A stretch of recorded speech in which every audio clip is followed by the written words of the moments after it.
Chocolate Chip Cookie Murder, Chapter 10, Part 2. I called her. She wasn't home, and I got her machine. What does my mother have to do with it?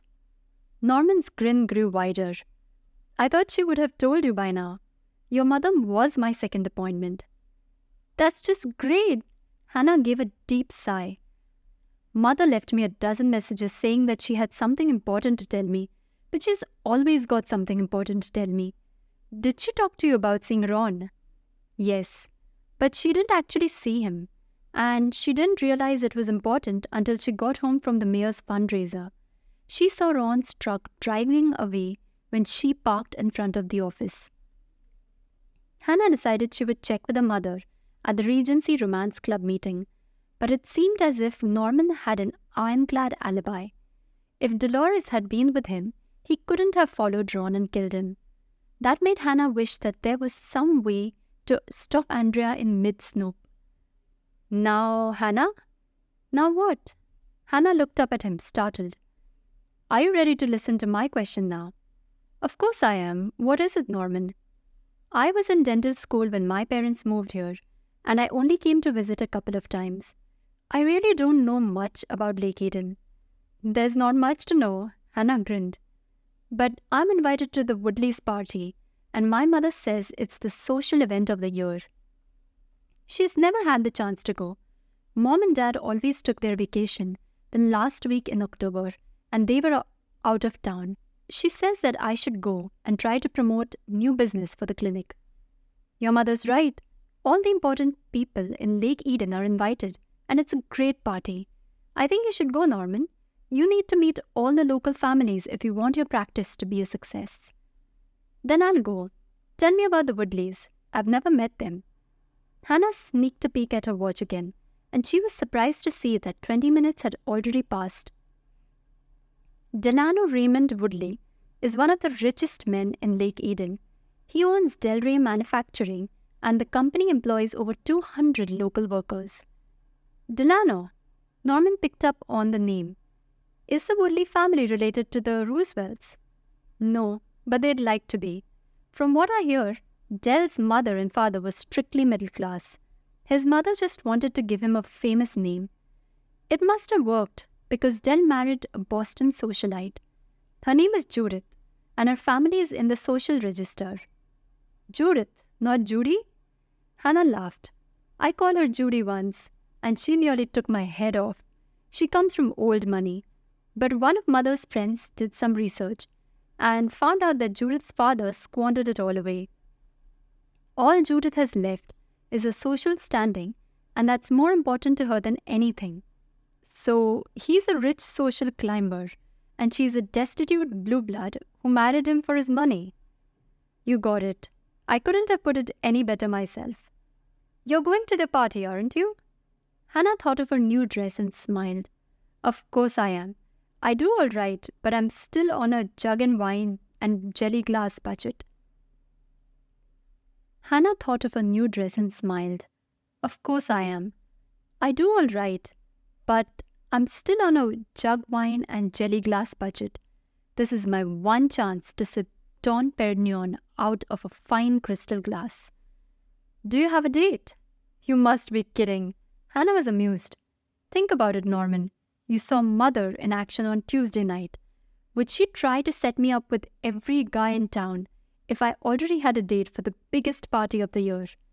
Norman shrugged, but he was grinning. I guess not. Would you like to go to the party with me, Hannah? It'll get you off the hook with your mother. Hannah wished she hadn't been so flippant. Her big mouth had gotten her into trouble again. Now Norman knew she didn't have a date, and he was asking her for one. And she really didn't know what to say. Norman reached out and patted her hand. Come on, it'll be mutually beneficial. I'll drive so you can drink all the Dom you want, and you can introduce me to all the people you think I should know. Hannah thought fast. There didn't seem to be any graceful way out, and going to the Woodleys' party with Norman might not be so terrible.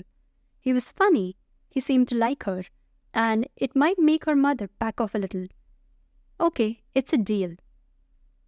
Hannah drew a deep breath of relief.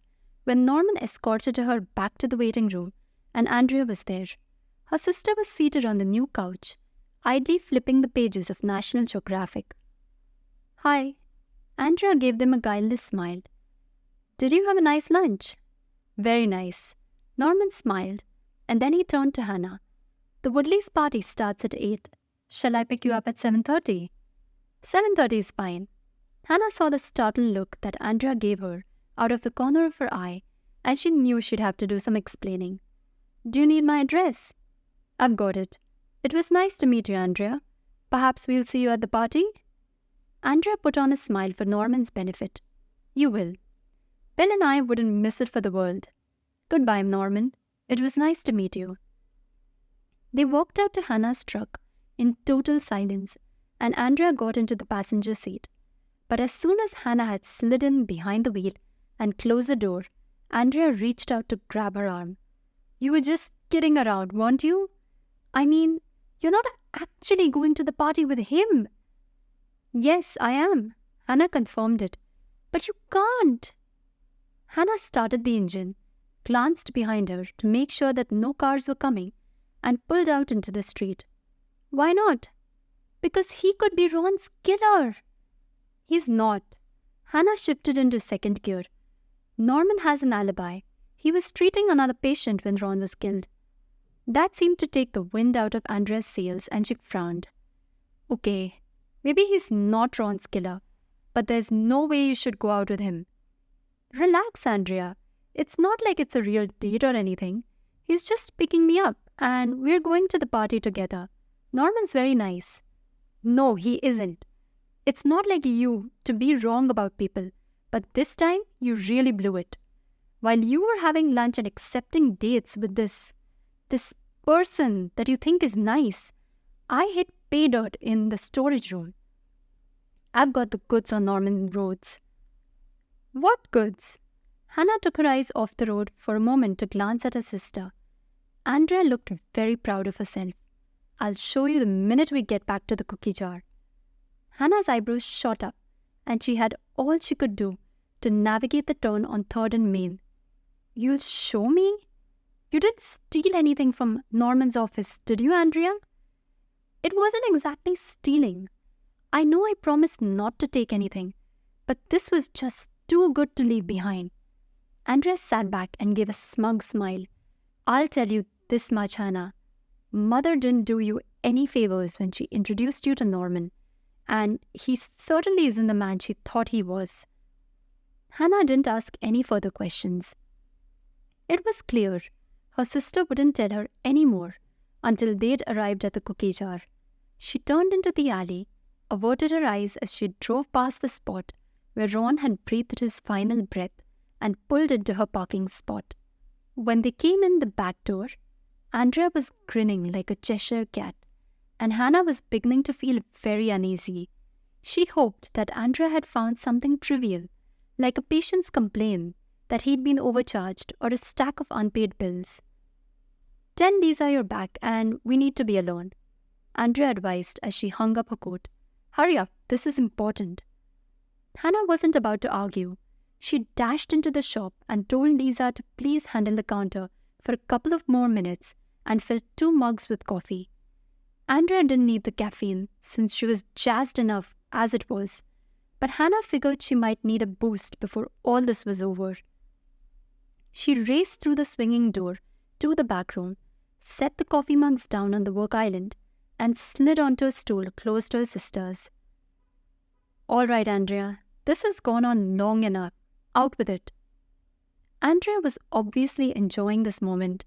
She opened her purse with a flourish, pulled out a large manila envelope, and pushed it over to Hannah. "What's this?" "Open it," Andrea instructed, "and then tell me again how nice Norman is."